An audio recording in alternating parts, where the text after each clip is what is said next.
Thank you both for coming in. The editorial board is pleased to welcome candidates for State Attorney General. We have Bob Ferguson and Josh Trumbull. Thank you for joining us. I'm Greg Jane, the editorial page editor. And just so you know, we are videotaping this for use on our website. We post all of our meetings unedited for the benefit of our readers. And so we will get started. Why don't you take 1 to 2 minutes, give us a little background about yourself and tell us why you are running for this office. And we'll start with Bob. Sure. Thanks for having us. Josh and I both really appreciate it. So I'll keep it brief, but when I was here 4 years ago running for Attorney General and other ed boards, I essentially made 3 promises at a high level of how I would run the office of Attorney General. Number 1 was to run an independent law firm. We're the biggest law firm in the state, and to do that in an independent fashion is critically important to the people we serve and the clients we represent. I think by any definition, I've done that. And that started on day 1 by literally keeping the 5 deputies, the lawyers who are the closest advisors to the Attorney General, my predecessor, Rob McKenna, in our different political party. I asked those 5 deputies to stay on and serve under my administration. I've never asked them what their political party is to this day. I knew they knew how to run an independent, nonpartisan law firm. Asked them to stay. Asked his communications director to stay. Asked his chief deputy to stay on. I wanted to signal to the team, and they all did. Signal to the team, hey, there's going to be continuity. It doesn't matter that Rob's Republican, I'm a Democrat. These folks know how to run an office. I've done that. Number 2, I promised to take on powerful interests that don't play by the rules. We're the people's attorney. And if a powerful interest doesn't play by the rules, it's tough if you're an individual out there to hire a high-priced attorney to take on that interest. Again, I think by any reasonable definition, I've met that criteria. We have taken on Comcast, Johnson & Johnson. We're about to get a penalty award from the largest campaign finance case in the history of the state of Washington, potentially the biggest in the nation's history. Hope we can talk more about it. But that's the GMA, the Grocery Manufacturers Association lawsuit that we have. We won at trial, and now we're simply waiting for the judge's decision on the penalty, which should come literally any day. Third, last but certainly not least, open government, transparency in government. The AG's office, thanks in large part to Rob McKenna, has been a leader on these issues, and I pledge to continue that with some specific steps. We have an open government ombudsperson who is half-time. Due to budget cuts, Rob had reduced that to a half-time position. I promised I'd make that a full-time position, which I have, and continues on as a full-time. I proposed legislation to the legislature's AG request legislation to increase the penalties, for example, for violations of the Open Public Meetings Act, which had not been increased since adopted back in 1971 or 72. That passed, signed by the governor, and to require training for all elected officials throughout the state, thousands of them, whether you're a sewer district or you're the governor in between, take a training on our laws related to public records. So all elected officials have that body of knowledge when they respond to the public. That again also passed and signed by the governor. So I've made that a priority and think I've delivered on that as well. Thanks. All right, thank you. Josh? Sure. So I can go and I'll give you a little bit more background on me since I've never been down here before, but born and raised up in Snohomish, Washington. Went through public schools there, graduated from Snohomish High School. Worked kind of throughout my youth for my dad owns an auto body shop, my grandma owns an Apple store, so worked fixing cars and selling car parts and delivering things for them. Graduated from college, worked my way through, or not college, graduated from high school, worked my way through college, earned a business degree from the University of Washington, got a master's degree from Seattle University, and went to law school over at Spokane at Gonzaga. Moved back to this side of the mountains and had some health issues for a few years, couldn't really practice full time, but I followed some topics of interest to me. At that time, the issue, this was about 2008, the big issue was the financial implosion of the economy from over leveraging and poor quality control in mortgages and pretty much any other kind of debt anyone could get their hands on. So in 2012, I actually started pretty much practicing full-time, helping homeowners, citizens that were being sued either as owing debt, whether they owed it, sometimes they didn't owe it. There's a lot of issues going on with that. Some of my clients have actually been foreclosed on when they're current on their mortgage. Even in something like that, it's actually very difficult to succeed and help them in the court system. So I want the Attorney General's office to do more to protect people. I think it's really the only entity out there that has the means and the weight that would be able to stand up to the financial industry and protect our communities. So today, actually, I announced this is springing this. We're changing up the usual routine. All right. But this is called the Community Protection Act. I'll give you a copy of it. Simple proposed bill. It's going to amend the Consumer Protection Act so that it's going to be called the Community Protection Act. And we're going to bring it in line with the federal consumer protections, which provide for statutory damages and recovery of actual damages under state law instead of just economic losses. So I think this is a pretty nonpartisan bill. I should be able to announce hopefully pretty soon support from both sides of the aisle in the State House and the Senate. And I look forward to getting this out there. That way people don't have to rely on the government or the Attorney General's office to protect them. We can give people the tools to protect their community themselves. So would you say, Josh, because this is always a situation when a challenger is going up against an incumbent. Yeah. Would this be a fair characterization that Rob is doing well but not well enough as far as you're concerned? Rob or Bob? I respond to both. Robert, I respond to retired. both. I respond to both. I respond to You both. should have mentioned Rob. I give both. From my point of view, I don't think that they're doing well or enough against the financial industry. There were some settlements early on, 2008, 2009, but they really haven't, in my opinion, looking at the numbers, looking at the major financial players, it didn't change their behavior. Some money has been given from the Attorney General's office from the state to help people go through mediation, but I help people mediate, and the general attitude of the financial industry in those is they come in, they just say no. It's kind of a checkbox on the way to foreclosure instead of trying to work out a solution that would benefit the community, benefit the financial industry, and benefit the people. So unfortunately, I think that the only way to get them to stop hurting people is through litigation. Bob, would you sort of respond to the idea that you're not doing well enough, or not doing well at all? Yeah, I guess what I'm hearing from Josh, and correct me if I'm wrong, is, and this has been in our other conversation, he's very focused on the financial industry specifically, right?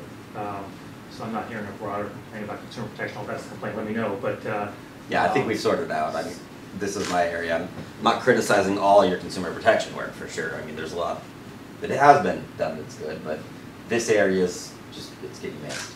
So, look, in my job, I get criticized for a lot of things. I have to say, until this campaign, I don't believe I've been criticized in a way that I'm aware of on what lack of attention on in any industry when it comes to consumer protection. In fact, we have actually more resources going to work with the financial industry now than we have any time in the past.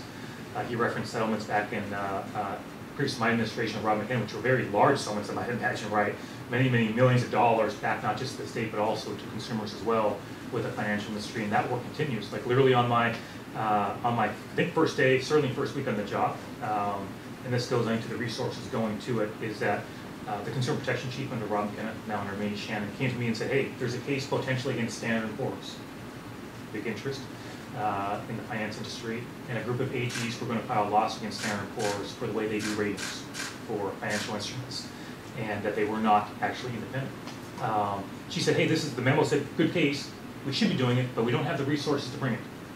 So this is my introduction to our consumer protection chief. Our first meeting, we went through it, and she showed me, I got 7 attorneys working for me. She said, here's what they're doing. They're busy. You take on Standard & Poor's, well, be ready for a fight, right? They've got some resources. So I said, I'll make you a deal. File the lawsuit, and I'll get you the resources. So when I started, there were 8 attorneys, including Shannon, doing consumer protection work in our office. There were 8. There are now 20, and we're hiring 2 more, in addition to support staff to go with that, paralegals, investigators. Not one dime, I want to emphasize, we're going to further from taxpayers. All that's come from recoveries that I bring by bringing consumer protection actions. More money, by bringing more actions, more money is going back to the state. They're getting far more back than they put into consumer protection, many millions more, right? I invest back into the team to grow the division, and that brings more litigation and more investigations and more cases and more money back to the people as well. That's how we've grown it. So that Standard & Poor's case, to close the loop, when that case eventually resolved, it resolved for $21 million. 18 million went to the state, and it was that case, which I think I held $3 million back, that went to actually help people facing foreclosure. It went to nonprofit groups that help people provide legal counsel when they're facing foreclosure, when they have a mediation with the bank, which is now required under state law, that they can actually have a lawyer there who helps them navigate that process. So not only do we have more resources on the legal side, I've actually devoted millions of dollars from recoveries against Wall Street interests to help Washington State residents who are facing what he and I agree that is a tough situation for a lot of folks, right? The harm that's been done there. But I do not think it's a fair criticism to say somehow that we're not doing enough. Do I think we should do more? Yeah, I think we should do more in everything we do. So I'm growing that division. We're in agreement there. Believe me when I tell you, my consumer protection tells me all the time, we could have 10 more attorneys and still not have enough for all the cases, legitimate cases we could bring. So you get no quarrel from me, but I have invested, and that's why that unit's grown so significantly in the last just 3.5 years. So would you describe Josh's complaint as election time politics? We're running a campaign, so I mean, I don't like when people sort of accuse me of election time politics. I don't accuse others of it, right? It's a campaign. We have ideas, and he's got a background in that particular area, so I appreciate the fact he's got an interest in that. I share that interest. That's why we've got attorneys doing that work and a team doing it. So hey, you run a campaign, people are going to say, hey, here's the thing that I think that guy could be doing better, or that person could be doing better, and I don't have a quarrel with that. I just don't know that it's a fair criticism in this case, given the amount of resources and the recoveries back. Well, I mean, but you said you hadn't heard this until the election. Yes. So a reasonable person, this is attorney talking. Sure. A reasonable person would reasonably conclude that it's election time politics. Everything's fair game when you run for office. Okay. Everything's fair game. I've got no quarrel with that. Everything's fair game. How did you end up as, and maybe you have been forever, but how did you end up a libertarian? Well, I haven't really been that political in my life. It was actually this foreclosure issue and representing people that got me kind of paying attention to the political climate. And the Libertarians called and asked if I was interested in running. I said, well, I got a lot going on. I'm trying to help people in my private practice. I'm not really a politician. We talked about it. I agree with the general tenet of the party that individual rights are important, and that's kind of the foundation of our liberty, and those need to be protected. So anytime, in my view, anytime the government is going to be taking any type of action, the touchstone should be, how is this going to affect individual liberties? Is there anything in the Libertarian Party that you don't agree with? I mean, they are what they are. They've got a lot of stands. They've got people who run for all kinds of offices. Sure. They've got a platform. I mean, have Is you there looked at that? anything in there? Yeah. Probably, I probably would lean more towards, I think, and this is kind of a complicated deal, but I think there's externalities in the world that market forces don't necessarily account for. So things like the environment, oftentimes, if you're an individual person, you make a decision based on what you need to do to make a living, and if harming the environment isn't directly impacting your bottom line, oftentimes you won't think about it. Not because you're a bad person or you want to damage the environment, but that's just kind of how it works. Like 100 years ago when they caught Lake Erie on fire, right? It's so polluted that the water's burning. Like, what do you do when you catch a lake on fire? That kind of thing. So as a community, we need to talk about that kind of thing and come together and say, hey, look, there's certain things that we should work together on as a community, and then there's certain areas where we should let people try free market and experiment. I mean, but it's fair to say that libertarians essentially are minimalists when it comes to government. That's fair to say. In the political spectrum, probably. Yeah. So, how much of the government would you like to get rid of? I have not gone through and looked at every department, but generally, this is actually a good segue into people have been asking me, well, as Attorney General, can you hold the government accountable? Or how do we hold the government accountable type issues like that? And when you actually start to look at that, and I mean, you might be able to weigh in on this as well, but when you start to look at, let's say one agency breaks the law, and then the enforcement agency sues them, and that agency gets fined, has to pay money, really all we're doing is we're hurting the citizens when the law was broken and too much money was spent, and then we're fining the citizens, the taxpayers, trying to get this agency to follow the law.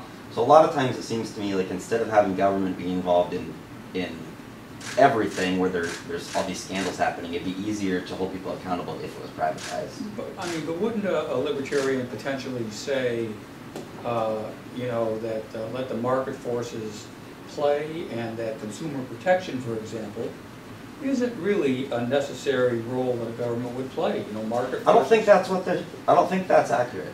I mean, from the one that I've talked, from the libertarians I've talked to, and you know, that's obviously not all of them, but I've talked to a significant amount, and libertarians want free markets, they want personal freedoms, but they also want to take strong stands against fraud and unfair and deceptive acts, and kind of that subversive tricking of people. And so that's why, you know, I'm proud to have written this, because the only way you can have a free market, like in economics, right, you make assumptions. One of those assumptions is perfect information, which we all know that doesn't exist. So when you're talking about a free market, you're assuming perfect information and no fraud. So the only way to make sure that that can happen is to have strong laws. So you don't think a libertarian would say the free market corrects itself, and that if there is bad things going on by companies, the consumers will quit using them, and the free market in and of itself will produce the necessary outcome? I mean, theoretically that could work, but I mean, I don't think that we have a completely free open market in our economy currently. So, if you have Comcast, for example, right, a lot of people won't have a choice. That's your provider. You go with them. That's not an open market. So if they're going to get that contract and they're going to have that monopoly ability, then you have to have some way to keep them honest.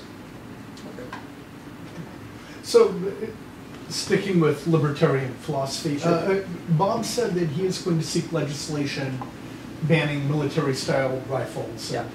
What is your view, and does that fit in with the libertarian view? Well, I have not gone over my views with them, but I think it does. I don't think that infringing on people's fundamental rights is appropriate for the government to do, whether it's has to do with, you know, firearms or speech or freedom of the press or travel or any of that stuff. I think generally, I think it's pretty well known and quoted. A lot of the people that were involved in drafting the Bill of Rights and the Constitution said, you know, once you start giving up rights in seeking protection, you're going to end up with neither. So my point of view is, rather than try to take rights away from people in the name of safety and give them to a certain different class, which in this case would probably be the military or elected people, that they would be able to still have those weapons.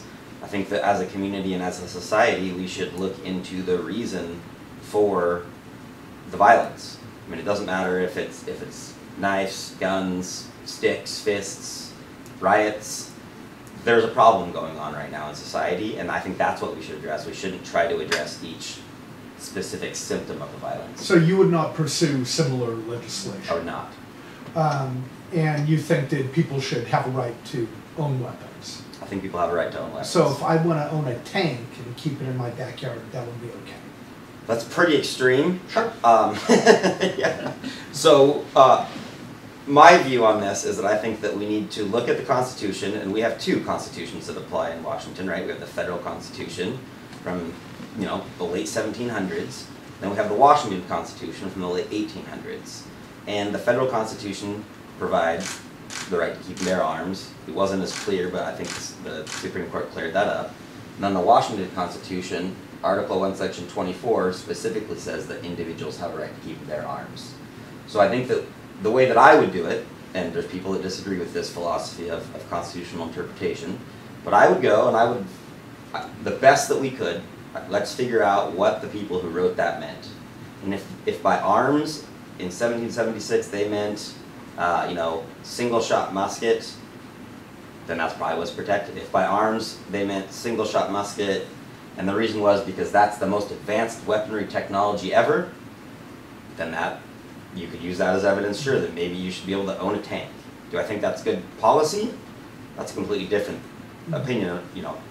And if I don't like it, or we don't like it as a society what they meant, I think we should amend the Constitution rather than pass legislation. I think that's why they gave us the ability to amend. Washington's Constitution is, I mean, it's fairly easy to amend. We've amended it many, many times. So that's how I would approach that issue, is figure out what both constitutions meant to protect, and then whatever it is, it is. And if people don't like it, then we can have the next debate, which is either amend it or don't amend it. Bob, tell us about that proposal. Yeah, we obviously have a disagreement on that. One thing I'll add is the proposal is to ban the sale right? Fewer Okay. sales of Fair assault weapons, your grandfather, if you own one, right? No registration. But another key component of the proposal is it limits high-capacity magazines to 10 rounds. Right. So two key, just want to make sure that off sometimes gets dropped in the conversation, but I think a very important part of the proposal, which those have been adopted in between 6 and 8 states. Those two proposals have been adopted. So a couple thoughts. One is, we've had this debate now in different editorial boards, and Josh doesn't want to have any limits, right, on the right to bear arms. Look, I support the Second Amendment, I support the right to bear arms, but it's just wrong. We say we do not and cannot have limits. There's a limit to my words. That's what I said. I heard the tank. I mean, maybe I heard them different on the tank. That might be extreme, but I didn't hear you say no, right? Well, my point is, even in the First Amendment, as you all know, I can't walk into a crowded theater and yell fire. There's a limit. We all accept that. It's no different than the Second Amendment. Don't take my word for it. Justice Scalia has spelled that out, right? The U.S. Supreme Court has spelled out that governments can adopt what they view as sensible gun reform laws. And in fact, specifically, when it comes to assault weapons bans, assault weapons bans, those have been passed, I said, in multiple states, and 3 different federal courts of appeals have upheld those bans, and the U.S. Supreme Court has allowed each of those bans to remain in the books. They've not chosen to engage and flip those. So there is clearly a way to draft this in a way that's thoughtful, that is constitutional, that respects one's Second Amendment rights, but does not, that sets borders around that in a way that any particular state thinks is appropriate. So do I think it's appropriate in Washington State? You bet. Do I think it's uphill to get it passed in the legislature? I'm not dumb. I know the political reality, and I know what's involved with that. But that said, I do think this is an example of an issue where the people of the state are ahead of the politicians. Politicians are by nature cautious folks. That's their nature. And I do think this is an issue where the people are ready for change, particularly in this state. And we simply need elected officials to go out there and cast their votes up or down on this important issue. And you don't think it's a stretch that you're out there advocating this thing on gun sales? A stretch in what way? It would seem, and maybe I'm off there, but it would seem that this would more likely come from the governor's office or the legislature itself as opposed to the attorney general's office? AG is often referred to as the top law enforcement official in the state. Yeah. If not coming from my office, I'm not sure who's more appropriate, to be perfectly candid. Okay. Public safety, we have a criminal division.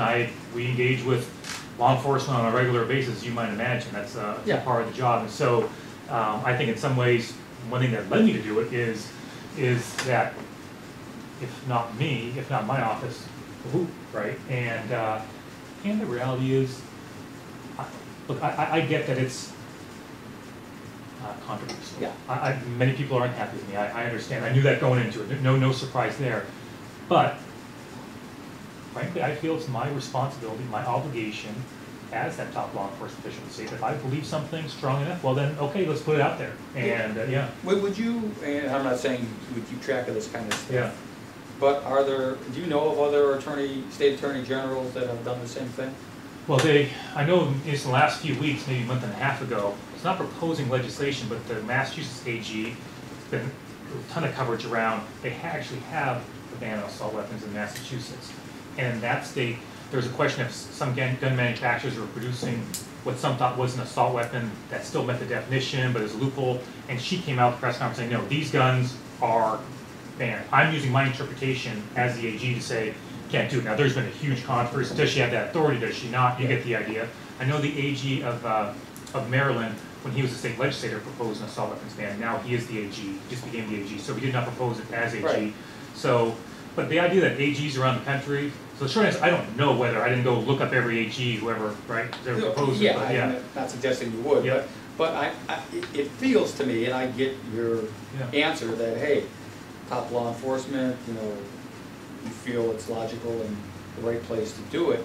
But my guess is that if somebody did some research about other AGs who have done it, that you're going to be in the minority of AGs who have done something like this. Oh, look, I'm sure that's the case in terms of proposing. Yeah, that's what I'm talking about. But that's my criteria, Lou. I'm not proposing hardly anything. And there's all sorts of stuff I propose where not many AGs have proposed before. What's Every wrong AG with these has, other guys? Every AG has his or her own priorities, and it's got to go through a legislative process. And right, you come up with your priorities. And look, do I believe in having a strong legislative agenda, like Rob McKenna did, like Chris Gregoire did, like every AG basically does? You bet.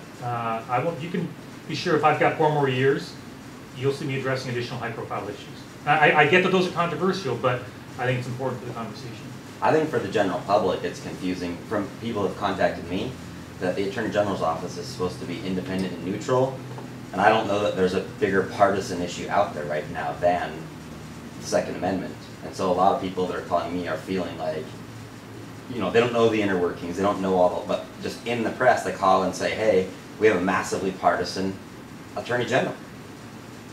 And that's the sentiment out there right now. If I can just say, look, I mean, this is one he knows I get worked up when he talks about this. Massively partisan Attorney General. Look, we're on TV. I think, so look, since I've been Attorney General, I've filed lawsuits against the Washington State Labor Council. I filed a lawsuit against the trial lawyers. I filed a lawsuit against SEIU, the biggest labor supporter I have. If I've got 3 bigger political supporters in the state in those 3 entities, somebody let me know, but I suspect you have a hard time finding it. My office brought litigation, lawsuits against all 3 of them. I am not shy about enforcing our laws in a completely independent fashion, even if that ticks off some of my friends, right? So, look, the idea that this one proposal therefore means I've run a partisan office, it's just, you know, that is election year politics. You got it out of me. You got it out of me. And to be clear, I'm just pointing that I'm not saying that you've run a massive part. I'm saying that people's perception, and that's that's what I'm doing, right? We're representing people here, so I have a duty to say that. People's that's perception, the Donald right? Trump. Exactly. Defense. That's fine. I'm not saying it, but Yeah, a lot of perception. people are. I mean, that's my job, Right. is to give Sure. people a voice. Well, Yeah. you might not be able to do this, but, and I'll ask this to both of you, of course, but something that I brought up before when you've come, there's this idea that state senators, for example, their calendars are private.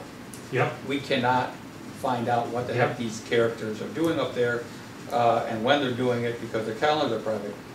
Would you have the authority to bring legislation to make that stuff public? Short answer is yes. So just to be clear, for anyone who's doing this, yeah. my calendar is public. Yeah, I I get use it all the that. time. I want to be clear anyway, right? So, number 1. Number 2, I believe it should be for elected officials. Yes.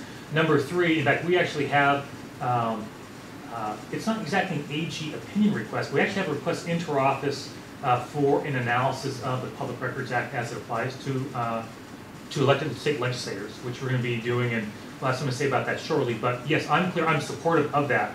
Do I think Will that you bring legislation to make those calendars public? I'm not promising now. We have not finalized our legislative agenda. That said, a couple thoughts. One, I think I spoke about this.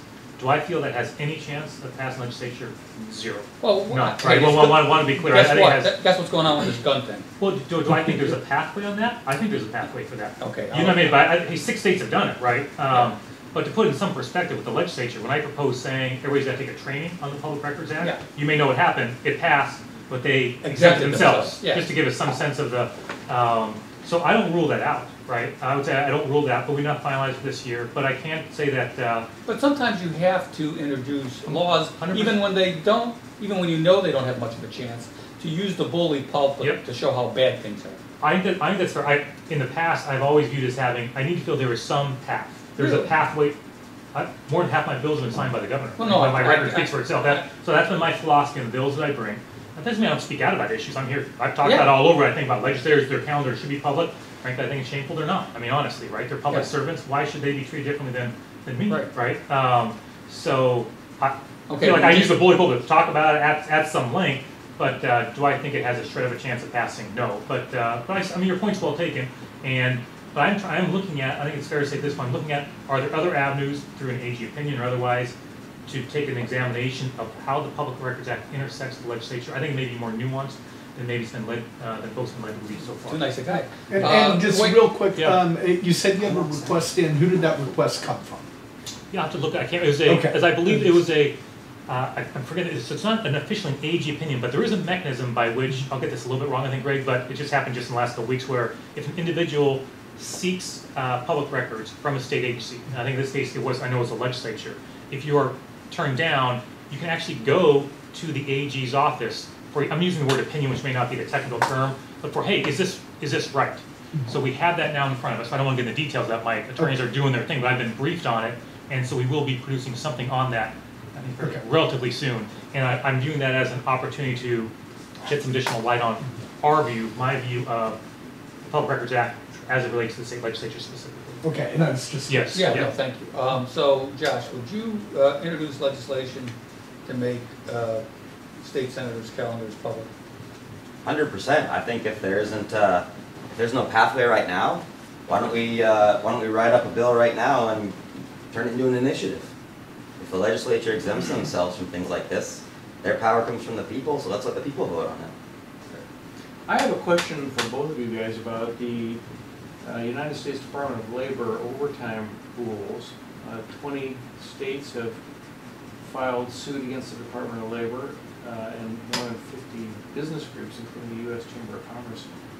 And there's a lot of buzz about these overtime rules in the business community, a lot of fear that it's overreaching. Do you have a thought on that?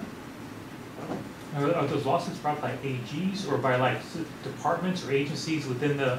I'm not sure about that.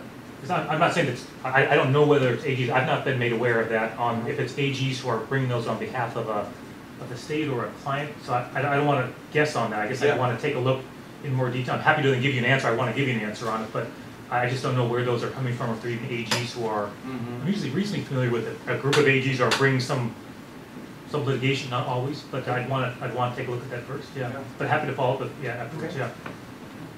Yeah, I don't specifically know the exact thing that's going on with the overtime clause right now, but I do know that, again, that's why you need strong community protections. Because people generally who are working on the line for a company or whatever, they're paycheck to paycheck, or maybe they have a month in their savings in their bank account. And if the employer says, hey, get here 10 minutes early because you need to get ready, and we're not going to pay you for it, and their answer is no, you need to pay me, they're going to lose their job, they're going to have a huge problem. And so, again, if companies are nickel and diming good, hard-working people, that's a huge problem. And so I am a fan of the public entities that are responsible enforcing those laws, and I'm a bigger fan of giving individuals the ability to protect themselves and their friends at that company. My understanding is that this gives, basically, it forces employers to treat exempt employees as hourly employees, which has implications for people who work at home and check an email or two, and it's kind of a tangled up bureaucratic problem. And I think that's currently how it is, especially all the different rules, what is exempt, what isn't, who do you supervise, who don't you supervise. I think there's a lot of companies that kind of walk right on that line and just no one really knows what's going on. Yeah, I think essentially this law has to deal with the amount of money that certain white-collar exempt employees were making, and I'm not exactly sure, might very well be a federal regulation, but it set up this scenario where you're making X amount of money, in other words, not a lot, then no matter, regardless of the supervisory or management positions, if you don't reach this particular threshold and amount of money made, then you're automatically eligible for overtime. And that's what this law is doing, as opposed to asking people to come in early or not. It's basically widening the scope to allow or to force overtime for people who aren't making a certain amount of money. Then I just personally, I have a friend, I won't name names or companies or anything, but he's been working in industry for probably 15 years.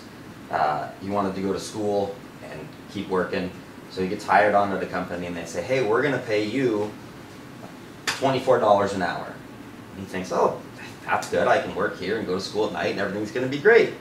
Signs on. Well, it turns out that they based that amount per hour on a salary, assuming 40 hours per week. But then when he started working, they said, hey, if you don't put in 70 hours a week, you're not going to really fit into our culture. Okay. So now all of a sudden, he's got a huge problem. Yeah. So, Bob, looking back at your first term, name something that you would have approached differently.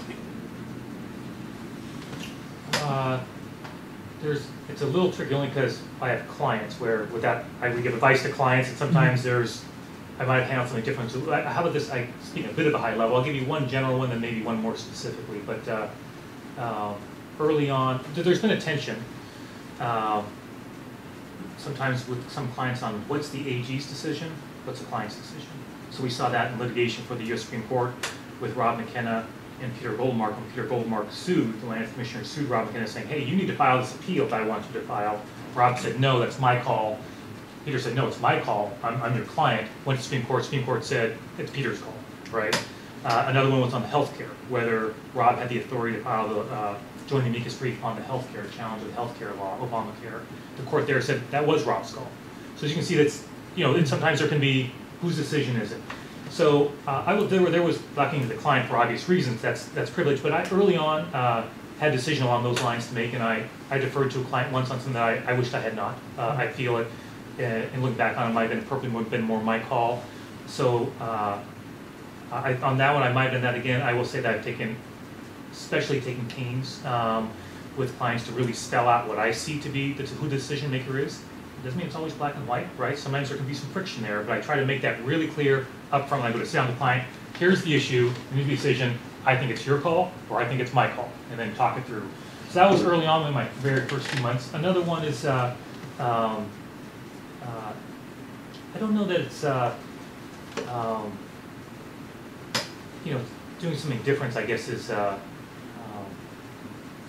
hard to say. But I would say that, right now we're going through an issue related to the OSO landslide and our attorneys and what's going on there, right? Where a group of our experts deleted emails in the OSO litigation, and it appears one of our attorneys was aware of that, did not instruct them, but was aware that was happening, did not say, you guys, you can't do that. From the depositions, the experts were upfront about it, and they were asked, they said this is what they did. Apparently they felt that was okay. They'd done that in previous litigation, not the state of Washington, but with other litigation, that was okay. It's not okay, right? It's not okay. I'm not sure as much I could have, at this point, we've been doing everything we can to get those emails to the court, and then many emails provided to the court. But a time will come soon on, hey, what went wrong there, right? Why was it that attorney didn't say, what are you doing? And what is it we can learn from that so it doesn't happen again? So again, when you're in that level of detail in the case, even a high profile case, I'm obviously not aware, right? I mean, you've got the attorneys working in a division chief. So I'm not sure I can go back, I could have gone back realistically and unrung that bell. But what I will say is looking forward is that you can be sure we'll be spending a lot of time as a law office looking at that and making sure our attorneys are crystal clear, and the experts who work on behalf of the state, for that matter, are crystal clear on what the expectations are, because it is, all lawyers have rules they need to abide by, right, and follow. But I think it's certainly fair to say, and I know Joshua agrees, that if you're in the AG's office, you have a special duty, right? You're the people's attorney, and you have a special duty to that, and I certainly accept that, and my team understands we'll be having an accounting on this. Once we get through the immediate sort of process of just producing the emails, getting them to court, we've hired a forensic expert to make sure we get every email we can, get them to court. So that process is going through the courts now, reviewing those emails to see which, if any, emails should have gone to the other side, and if even some should have gone to the other side, whether by not getting they suffered any prejudice. In other words, the email substance in some way that would have made some difference to the plaintiffs. The court's not made a determination on those. And how big is your office? 570 attorneys, similar size support staff, largest law firm in the state. Okay. It's big. I was going to say it's a big operation. I mean, I can't remember if we talked about this or not, but at the end of Rob's term, there was the attorney who gave the advice on the Department of Corrections, right, saying it'd be reasonable for the Department of Corrections not to hand calculate those sentences, let folks out early until it got fixed. So look, do these challenges come up when you run a big law firm? You bet. And and I think the key is how you respond to that and how you're accountable to it. And having talked about Department of Corrections now, I mean, I handled it because, well, it happened when Rob was AG. Obviously, it came out when I was AG. And if you want to get in that, happy to chat about how I respond to that specifically if you want to get that. So then I want to get to, so Josh, you're in private practice. I am. Do you think, does that prepare you to run an office of 500 some lawyers? Yeah. Yeah, I've been involved with big companies, I've been involved with little companies, I've started companies. You surround yourself with good people. The people that are there know what they're doing, they're good lawyers. You set the vision and you do the training and you, like Bob said, you don't go in there and fire everybody because they worked for Bob. I mean, they're good lawyers and I know what to do. Rob. So. Rob, Bob, yeah. It's like It's all right. I get it. It's like on the movie The Office Space, the Bobs. Except for the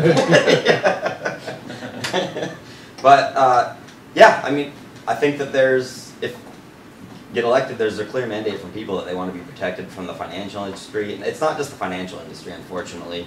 I mean, it just came out that Facebook has been skewing their video retention rates to upsell advertisements.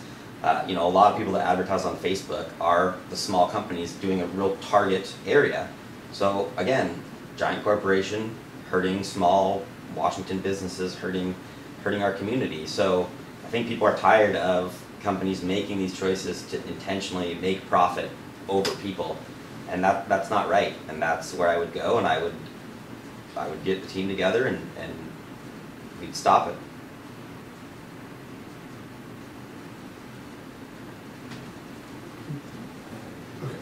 Okay. You know, I think we'll move on. Then give us your final pitch, why voters should support you, and please mention any notable endorsements you'd like to share. Start with Bob. Sure. So thanks, Sam. Really appreciate the conversation. I guess to conclude, I won't repeat the three things I mentioned at the outset, but I will repeat just one, which is the independence of the office, that we truly hold sacred in the Office of Attorney General, and it's important that the people trust we have that independence, and if elected for another 4 years, that'll be central to my administration going forward. You know, we do not get to significant cases like what's going on at Hanford, the cleanup at Hanford workers, for example, create a civil rights unit in the office, which is doing tremendous work on behalf of the people. But I think if I'm reelected, just speaking directly, what folks can expect in another 4 years is increasing amounts of that, what I call affirmative litigation, work we do directly on behalf of people. Consumer protection, antitrust, civil rights. We did not do civil rights at all before I became Attorney General. Now we have a group of 4 attorneys, 3 support staff, no taxpayer dollars. It's all from these recoveries on consumer protection, doing that work on behalf of the people. Antitrust has now doubled their size. Again, no taxpayer dollars involved. So you will see more of that in the next 4 years. And if you're a powerful interest in not playing by the rules, we'll hold you accountable.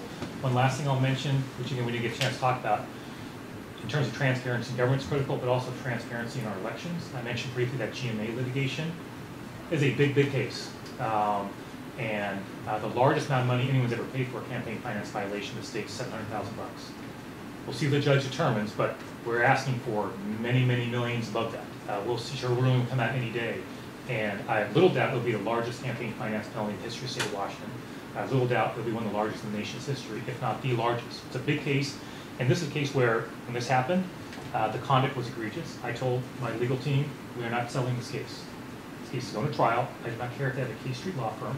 They're going to fly out to Thurston County for every hearing, and they're going to explain their conduct before a judge out in Thurston County. And I'll live with whatever that judge decides. We beat them at trial. They challenge the very constitutionality of our campaign finance laws. We beat them at trial. And it was, in my book, these outside groups would come in, not disclosing their donors. They have to know they can't just settle the case for the cost of doing business, right? They have to know they're going to have to turn over their documents. They're going to be showing them in court, and that our lawyers are people beating them.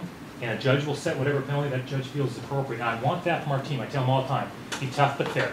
Be tough but fair. And I do feel that as an office, we had not demonstrated in consumer protection, antitrust, civil rights, campaign finance, the ability to take our interests to trial. Take them to trial and beat them. We've done that repealing consumer protection. I think we had 1 trial in the last 17 years in consumer protection before I became Attorney General. We go to trial all the time, routine, and win, often win big. And that's the message I want sent. You need more resources to do that, and that's why I focus on getting those resources so we can do it. So I've gone on too long for a final conclusion, but that's what you can see in additional 4 years. I got 15 minutes left. All right, here, go for it. So, my office is up in Arlington, Nero, so that's a really big issue up there. The destruction of evidence. The office needs to not only be nonpartisan, but it needs to also appear nonpartisan so people have trust in it.